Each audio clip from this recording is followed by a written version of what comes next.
Simple is simplify processes, amplify results. Simple is.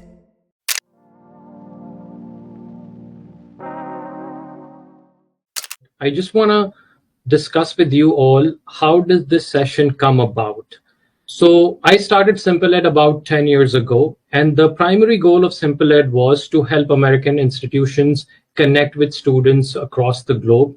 And in that process, we met a lot of universities in Asia, in Middle East, that really wanted to connect with American universities and universities in other parts of the world. But there were 3, 4 major challenges that we learned.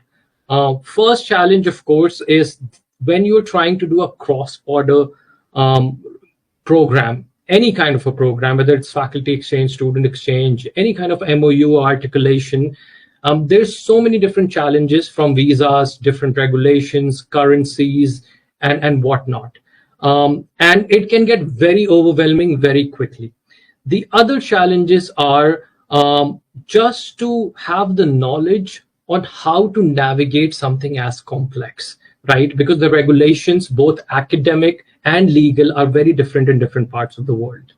And professors, faculty, staff are often overworked, and they have so much on their plate that if you give them an additional project that is as complex as establishing a cross-border relationship, it almost becomes an impossible task. That is why we often see a lot of MOUs get signed, but they just rest on the shelf and nothing really happens with them. And as soon as we learned about COIL, and I saw the success of COIL in a lot of Western institutions, I really wanted to bring it to Indian institutions, Pakistani institutions, Southeast Asia, Middle East, wherever you are, because it's an exceptional program that is quick to deploy, completely online, and still it gives so many benefits that both the professors, students, and the staff of both institutions learn a lot. And it could be a great stepping stone to move towards a greater ambition, which could be establishing some sort of a great relationship with its institutions abroad. And your success rate will be a lot higher if you start with something smaller, something not too complex, and then move on to something super complicated that has visas, finances, and a lot of other things involved. So that was the idea. We really want to help as many institutions as we can to internationalize and give their students access to students abroad, because we know we are living in a global world, and it doesn't matter what industry you work in anymore, you are going to be working with a global workforce. So it's very important to have that intercultural competence. It's important to understand each other's more than ever today. So because of all of these reasons, we really wanted to help institutions outside of United States learn about COIL and start with the very basics. What is COIL? What does it even mean? How to get started? And what are the barriers to entry? So hopefully in this session, Professor Mohan and Professor Shastri are going to unwrap all of that information for you. And Hope, who heads the State University of New York COIL system, she is going to provide her expertise as well. And we are very grateful to the whole SUNY system, very grateful to Hope for being our partners and bringing COIL to this part of the world through us. So with that, I will pass it on to our expert panel, who are going to share a wealth of information with you. Excited to be here with all of you. My name is Hope Windle, and I'm also very excited to be celebrating 20 years of doing SUNY COIL. So what is COIL? It is collaborative online international learning, also known as virtual exchange. And this model was developed in 2006, but it also has been going earlier in Europe and other places in terms of thinking about telecommunication. And so this is an opportunity that people have tried to use, but they haven't had all of the technology tools that we have had and has sort of gotten very commonplace, especially since COVID epidemic. First State University of New York. There are 64 campuses and approximately 376,000 students. Many of the campuses are involved in doing COIL, including research institutions, community colleges, and four-year institutions like Dr. Shastri and her student Laura, who will be presenting today. SUNY COIL work not only across SUNY, the state of New York, we also work nationally across the United States, the California state system, the Texas state system, and many schools, private and public, across the United States, across Mexico and Latin America, many schools in Brazil, and Chile and Venezuela and Colombia. Also in Europe and in the Middle East and South Africa and Australia and the ring of the Pacific Rim. So we are in many, many countries, but we also offer a fair 4 times a year where people can see a bulletin like this example here. And then you can see the example on the right bottom. And then we have a synchronous event where professors meet each other in speed dating fashion, where they talk about their projects and see if they can find a point of commonality to collaborate. So I'm just going to go through these slides quickly. These are our network members, and you can see all of our network members on our website, which is coil.suny.edu, and you can go to Global Network. So, like I said, California State System, the SUNY system, but then Colorado School of Mines, and all over the U.S., plus, like I said, Hong Kong and Brazil and Guanajuato and Guadalajara in Mexico, and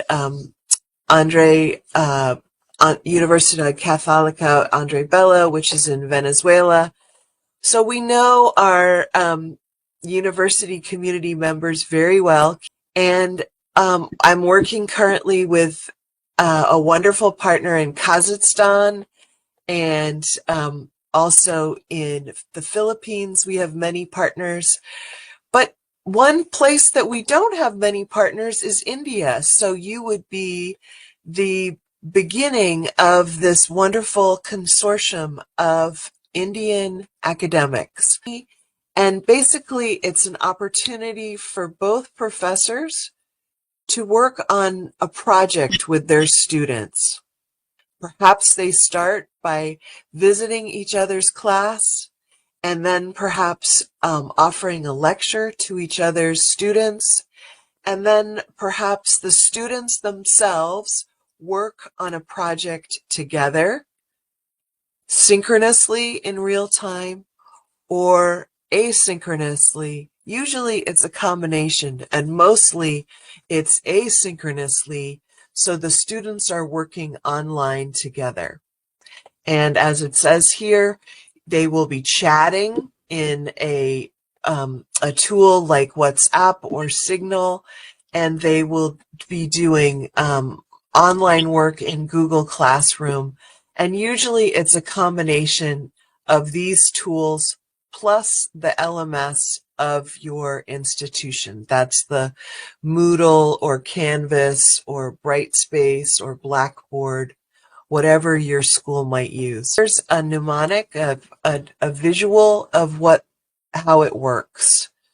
So in green, that is your institution, and you might speak one language at your institution or multiple languages. and your discipline, let's say economics, and then you meet partner in yellow, and they might not speak the same language as you. They might not be in economics. They might be in biology. But then you come together and perhaps you use a UN Sustainable Development Goal like clean water. And then you define your learning outcomes together. It could be you want your students to have a cross-cultural project experience of thinking about water and how it affects you in terms of biology. Those students bring their expertise from your teaching to that collaboration, and then your partner brings their expertise from economics. You decide the length of the interaction, the collaboration activities, and the technology, and then you coach your students through the experience. And then your students, who you will hear from today, they'll talk about being in a team and their problem-solving skills that get used and the completing this project as part of their experience. They learn about digital professionalism. They learn to speak across cultures and how we learn differently to work together and how we need to adapt when we're working with another culture.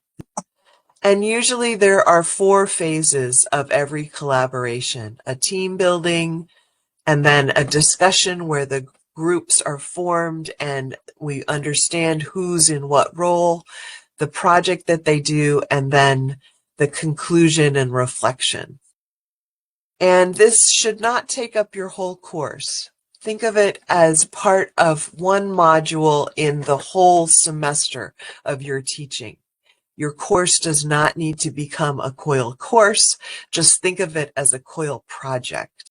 And so it can vary in the length of time and whether or not you do it before college begins, the first year of college, within a full semester length course. If you combine it with travel, you work locally with an NGO and your partner works with another NGO, or you combine, or you work on a sustainable development goal, or bring your research into your project. So let's hear from Dr. Mohan and Dr. Shastri. Hello, everyone. Thank you all for being here, and thank you, Hope, for giving this opportunity to talk about our project. Just a little introduction about how Hope, how Dr. Mohan and I met. Both of us have been Fulbright scholars, and coincidentally, Dr. Mohan is based in Haryana, and his Fulbright was in New York. And I'm based in New York, and my Fulbright was in Haryana. And we met during one of our presentations on the work that we did at Fulbright. Dr. Mohan, could you just give a little introduction in terms of how we started designing the course? Sure. Thank you, Professor Shastri. Thank you, Hope. Thank you, Simple Ed, for giving us this opportunity. So COIL really began for us as a medium of internationalizing our students. Before designing these projects, we were working on COIL workshops provided by the SUNY COIL Center. And we sort of planned ahead that when we will start teaching together in April 2024, we will inculcate all of our knowledge in designing a COIL project. And that's where it really came on. In April 2024, I was in a course called Ethics and Social Responsibility. And because of the interdisciplinary nature of the course, I collaborated with Professor Shastri, and 60 students from my class and 30 students from Professor Shastri's class collaborated together to work on a common COIL project, which had primarily 3 aspects. First, about the personal lives, where the student asked questions about each other's personal lives, about their social background, their personal interests, and then it's sort of elevated onto the next level that is about asking each other about their academic intricacies, what sort of course they are studying, why they have selected this course. And then perhaps the most important part of our project was adding sustainable development goals. And we added 3 primary SDGs, and the student had the choice of selecting one of the SDGs they wanted to work on. And the 3 SDGs that we had was quality education, mental health and well-being, and gender equality. What we realized, I and Professor Shastri, that our classes are very asymmetrical in a way that I had 60 students and Professor Shastri had only 30 students. So we had to pair 2 students with 1 student. And that's how we designed the whole project. So COIL is not just about institutions collaborating with each other. It's more than anything about students collaborating with the other set of students on a very personal and academic level. And that's what student pairing is as a core aspect of COIL. And as I mentioned earlier, the project that we designed for our students had 3 aspects: personal life, academic life, and sustainable development goals. And the students had to interview their COIL partners and sort of summarize that in a written assignment or a written presentation, which Professor Shastri and I evaluated on the basis of the insights the students were able to bring in through the COIL project. Designing this project is actually quite easier because our courses were quite interdisciplinary and it had scope of sort of adding aspects of different disciplines. What was challenging is training our students to have a conversation with someone they have never spoken to earlier. These are the personal and professional challenges that we face in our everyday lives. That is to interact with someone in the subway we do not know, but we still somehow, as professional and as someone who exists in the world, we try to break free of these challenges. And these are the experiences that I had to share with my students. Some of them is to train them by starting their conversation with the help of an icebreaker, asking questions such as, and Professor Shastri suggested this one, is to ask which part of the campus they like the most, what writer they like to read the most, what subject do they like, what sort of sport they like, sort of to get into a conversation. And then it's one thing to teach them icebreaker, the other thing is to sort of guide them what questions perhaps they should avoid, because that's what I've realized with my international exposure, that international communication, cross-cultural communication is not just about what to say, it's more than about what not to say.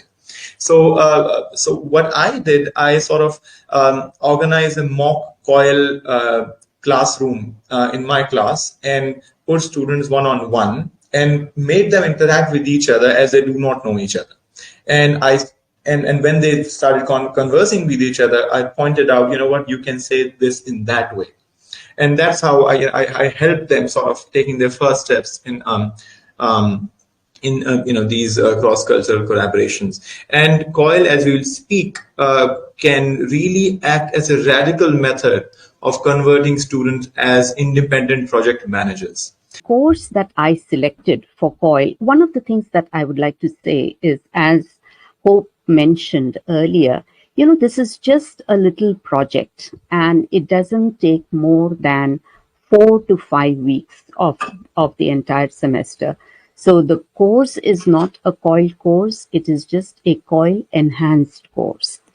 And the one class that I selected for this is an introductory level course which attracts students from different majors. So I had students who were majoring in education, in psychology, in criminal justice, in sports medicine, and that kind of variability or that kind of different perspectives was very helpful because it enriched the class discussions. And the other thing about my class was that there were students from different years, right from first year students, first semester students, to second year, third years, as well as graduating seniors. And for some of them, In fact, it was a very, very insightful experience. And we'll talk about the student voices. And it is over here that Laura and Muskan helped us a lot, because we told the students you can really select any medium of virtual exchange that you are comfortable with.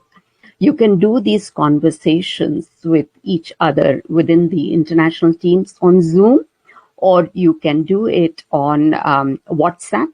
And when it came to WhatsApp, India, we found when I was there for my Fulbright, India runs on WhatsApp. And here in the United States, people are not all that familiar with WhatsApp. So one of Laura's tasks, which she did very well, was she familiarized the students with what is this WhatsApp, how can you use it, and that was very helpful. Then in terms of, and one of the things that both me and Dr. Mohan kept in mind is this entire project has to benefit our local students. That was at the center of our work.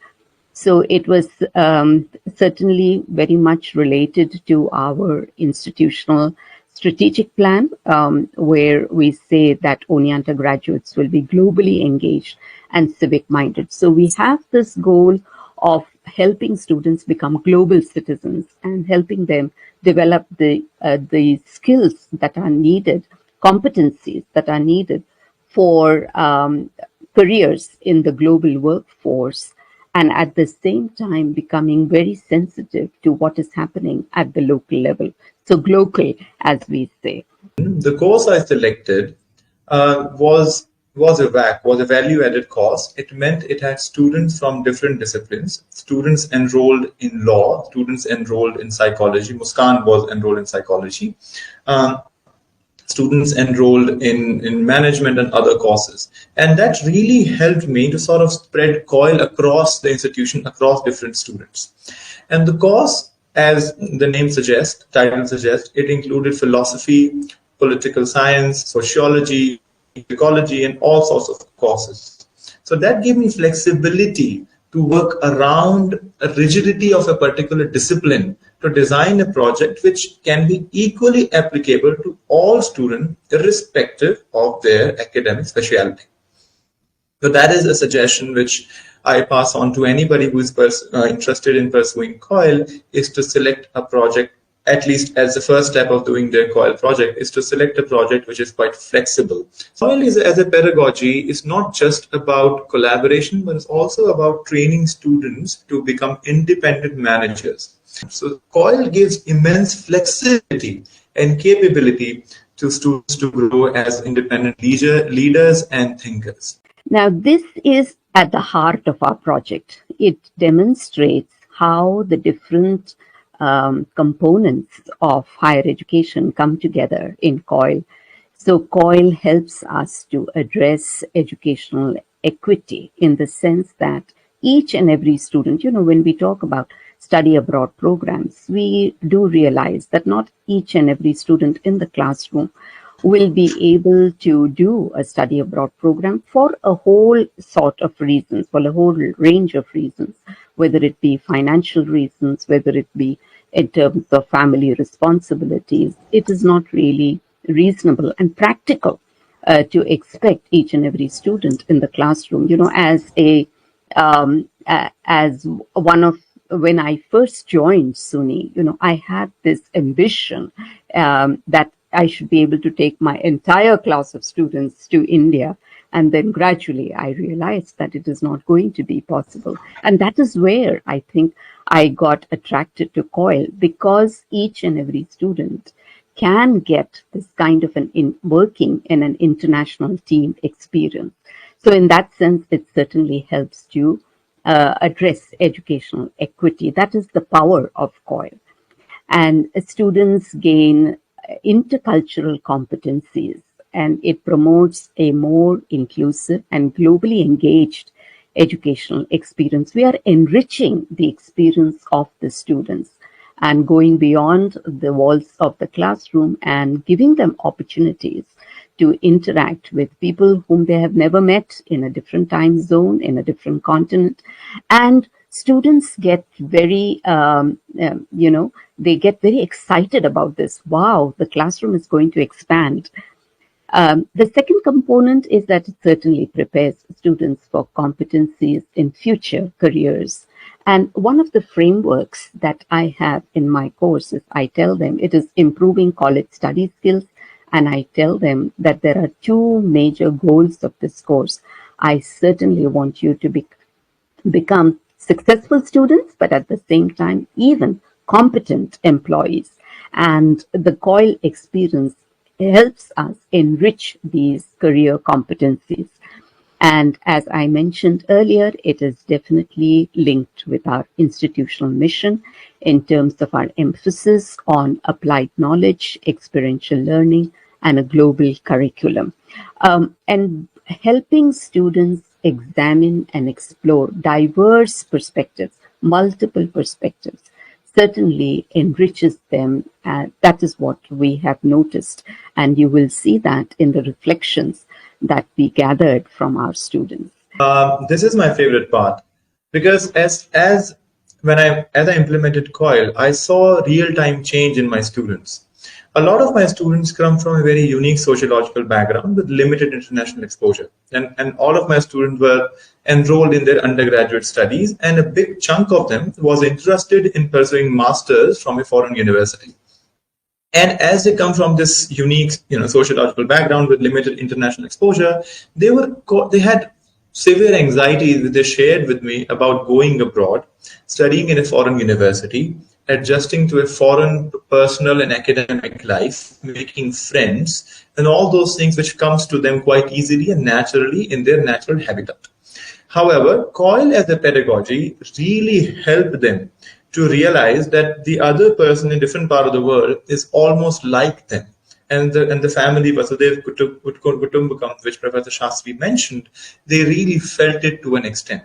So they felt as they'll move abroad, it will be easier for them to have a family, sort of, have a societal connection there and adjust to the academic life in a foreign university. In addition, as my students at an early years of their undergraduation, many of them went on to pursue internship programs at different universities. And COIL as a project really provided them with first-hand experience of an internship. Hello everyone, I hope I'm audible. I'm Muskan Diwan. I was a student at IILM. I recently graduated. I did a bachelor's in psychology with honors, and I was in Professor Mohan's class as the student advisor for COIL. And the experiences that I gained from COIL ended up helping in shaping my entire career moving forward. And I would like to share some of those with you. There were some logistical challenges that we had to navigate firsthand. There was the time zone challenge. A lot of students did not have family abroad, so they were not, exposed to how much of a time zone difference that there really could be. But other students who had family or friends abroad really helped them navigate the 12-hour differences and etc. So there was also a technology problem. There were a lot of internet glitches here and there. A lot of students lived in the dormitories which did not have a lot of good signals. And so everyone was communicating in different ways and on different platforms. And a lot of students struggled with this hurdle of communicating, setting time zones and setting aside their schedules and communicating with each other. Additionally, there was a lot of student anxiety, like Professor Mohan mentioned.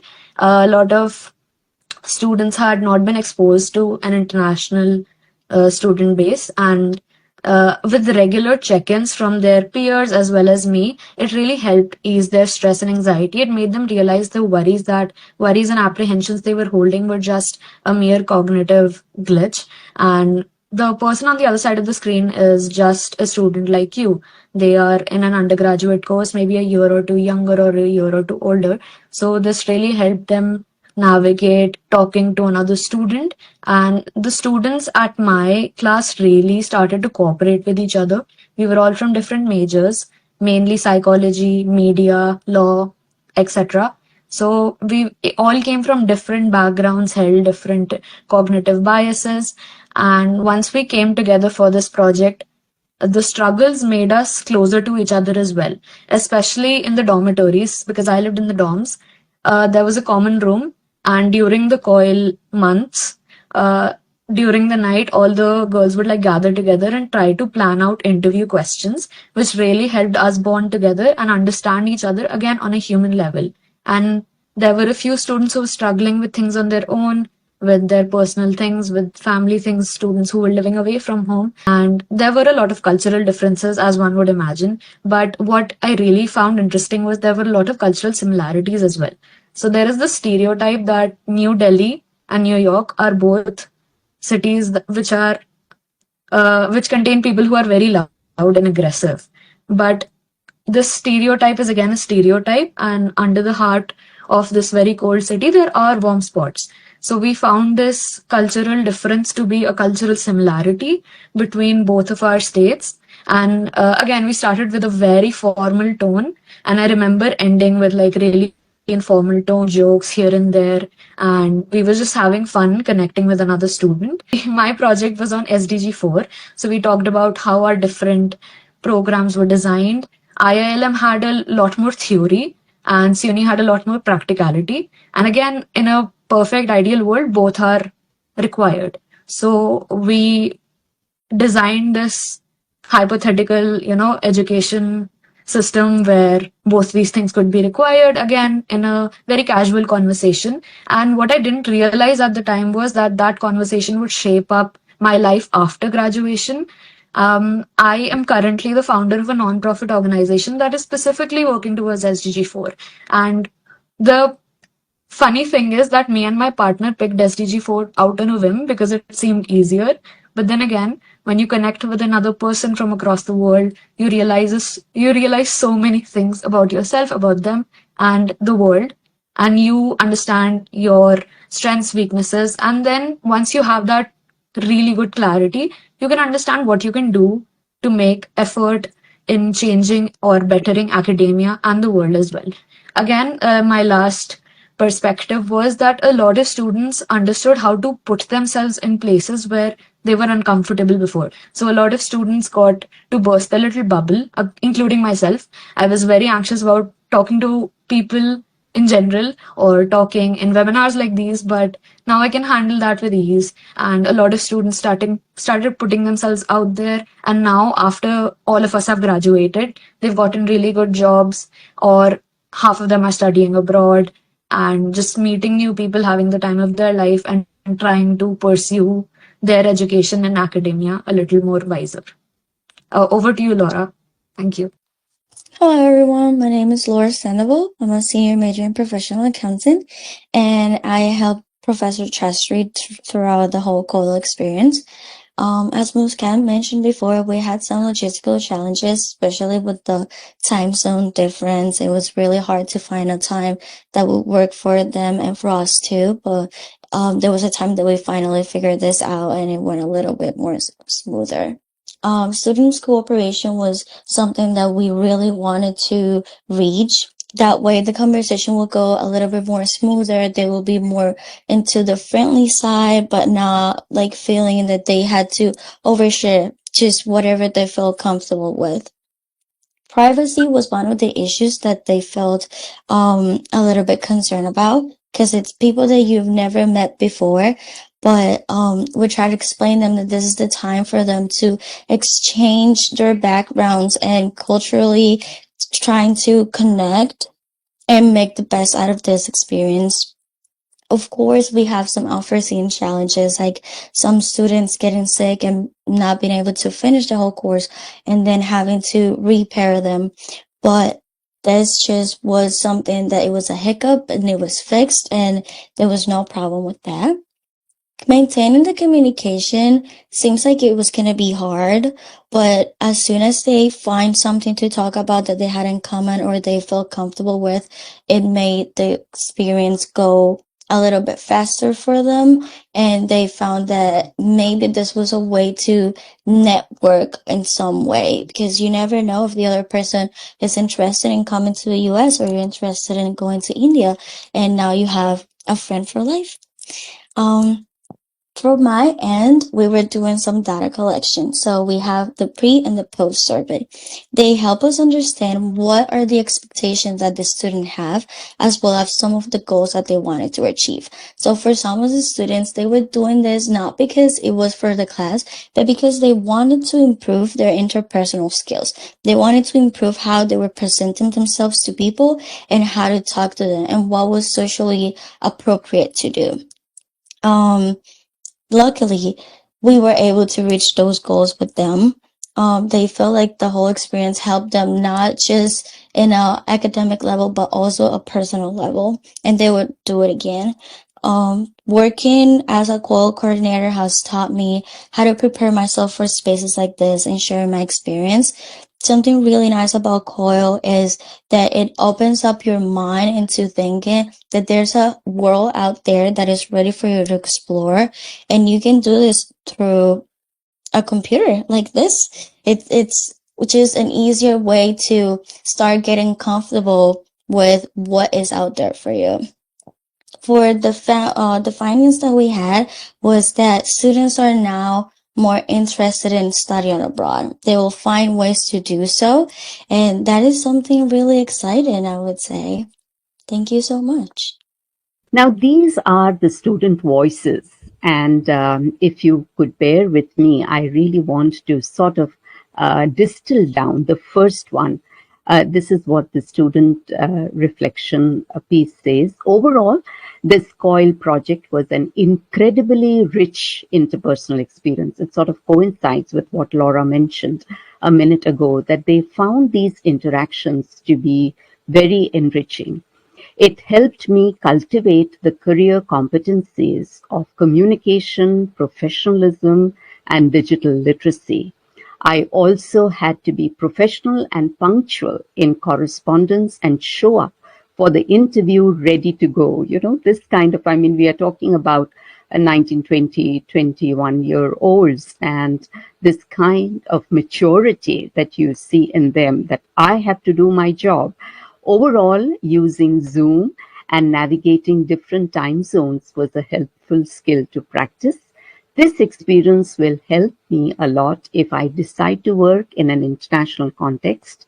If not, it was still incredibly valuable learning about university life in India and a little bit about the education system. I just want to echo, what both Laura and Muskan said. It made them this experience no more than 4 to 6 weeks. On an average, it was just 5. It was just a project. But it made them comfortable with exploring the unknown. If I were to summarize this whole experience in a nutshell, I would say that it enriched their classroom experience. This is the result of our partnership with Dr. Mohan, and Hope guided us to the development of the consortium of SUNY COIL Academics in India. And we do have an application form which we can offer. You are welcome to complete it if you are interested in knowing more about COIL and actually conducting COIL. If you interact with students and bringing the students together just the way that Dr. Mohan and I have done, as well as, we would definitely guide you, mentor you through the process. So as you join with us on this journey about SCI's SUNY COIL Consortium of Academics in India, we will take care of the intricacies of COIL for you. So you've heard a lot of information. I put a link in the chat, and you can even shorten that. So the link is bit.ly/SUNY COIL India Consortium. Okay. So that's how you can apply and then find out more information. The SUNY COIL Center offers a lot of community support and also thinking about strategic directions and also the academic conversation around this pedagogy of collaborating online internationally. We offer community meetings every month for coordinators. We offer webinars every month for practitioners to actually present to the larger community. We have weekly idea hubs connected to technology, culture, careers, and research. And we have quarterly, so 4 times a year, partner fairs. And also we are creating mentoring programs for peers. So we offer a lot of support to do this work. We have resources for you. We have on the right is a logistics planning document when you are designing your collaboration. On the left, we have a letter that has full of links and how-tos. Finding and building strong partnerships is an opportunity for professors to think about this and how to approach partners. Every month, we offer workshops. And as you can see on the right side, we have people joining us from all over the world. In that particular workshop, we had people from all over the United States and Japan and Canada and Jamaica and Kenya. So it's an opportunity for professors and administrators to meet their colleagues from all over the world and learn together how to do COIL and how actually to teach more internationally within whatever you do in your classroom. We do our professional development and our workshops on the platform called Padlet, and it allows you to do it online, asynchronously, and then we join for Zoom calls 3 times. Of course, the foundation course helps you learn about the different cultures and how to work together. The elements course helps you learn about how do you teach synchronously and asynchronously. How do you develop an international team? How do you support your professors doing COIL? So this is for administration and staff to do this work. So we are ready for any questions you might have. And Hope, there is a question. It is from Animesh, and the question is there any provision for engineering graduates? Right, absolutely. It's a perfect question because engineering, as we all know, will need to work internationally. And so absolutely, this opportunity of COIL is a way to work on your soft skills, as we call them, the skills, social skills of working together. And so we definitely see an advantage for engineering students and computer science students, healthcare workers, and international business. I mean, truly, COIL is one of those things that I see is something important for all students to have this experience while they're in university in preparation for their career, as we heard from Dr. Jatin's student, Moskan. And yes, there is charge for partnering institutions. There's no charge to join the Academics of Indian consortium, but to be a part of membership is we can look at a consortium price for India, but for an individual membership is $600, and that's for a full year of support and strategy and conversations. If you could just very quickly walk us through all the steps briefly. So let's say I'm an institution, I was really motivated by today's presentation and I want to get started. Where do I begin? How long does that take? And what are those steps and what do they involve, including pricing and anything else that's required from my end as an institution? Thank you. So your first step is to reach out to the SUNY COIL India Consortium of Academics, and the link is in the chat. The second step, as an institution, you might want to take a look at the website, coil.suny.edu, and then also reach out to me, hope.windle@oneonta.edu. And membership, as I said, is $600. And your next step is to either, if you're a professor, to join the consortium and start the conversation with Dr. Mohan and Dr. Shastri. And if you're an administrator, you would reach out to me. And so you would email me or check out the website and decide if you want to become a member. We would love for you to join us. And so many people would love to work with an Indian university and to have collaborations between our professors. Just to go over the information, so if I'm an institution, I can go ahead, fill out that form. Once I fill out that form, either Professor Mohan or Professor Shastri would reach out to me, and we will start the onboarding process. And they will walk me through how to get started and provide me any support that I need. And how will I be matched with another institution? Can you provide a little bit of clarity?